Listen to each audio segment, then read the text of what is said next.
nous on fait pas payer le parking. Feu récompense, c'est très bien. Un radar pédagogique. Le feu récompense. Parce que le radar pédagogique, je l'ai essayé, les gens s'y habituent très vite et n'y font plus attention au bout d'un moment. Alors que le feu récompense, lui, il se met au rouge et on respecte toujours les feux rouges. Le radar pédagogique me semble intéressant, mais je ne suis pas sûr qu'il ait toujours son effet absolu. Je vais dire radar pédagogique puisque c'est ce qu'on utilise. Alors nous avons aujourd'hui des radars pédagogiques, mais je crois que les feux récompenses ce serait mieux. Alors je dirais radar pédagogique, mais ça ne fonctionne pas, donc feu récompense, oui.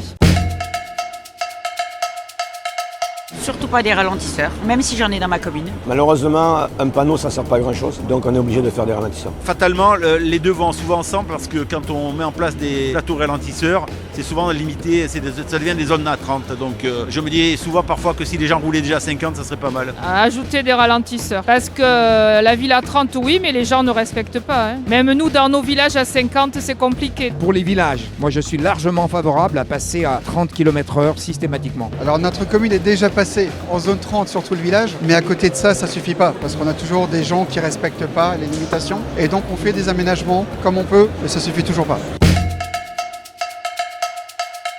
Ni l'un ni l'autre. Moi je suis contre le paiement du stationnement et je l'éviterai au maximum pour ma ville. Nous on fait pas payer le parking.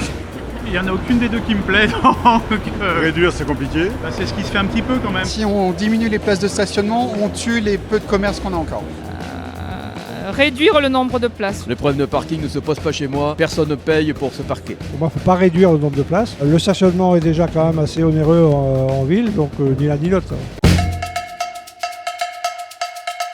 Sensibiliser. Il vaut mieux sensibiliser, dans un premier temps. On va sensibiliser. Il faut les deux. On sensibilise et si ça marche pas, on sanctionne. Tout dépend, quand on est dans l'excès, il faut vraiment sanctionner. Plutôt sensibiliser. Plutôt sensibiliser au maximum. Mais s'il y a une descente des gendarmes avec le radar, ça sera sanctionné. Alors évidemment, dans une petite commune comme moi, je peux parler à mes administrés, je peux aller les voir personnellement. C'est différent pour une grande commune.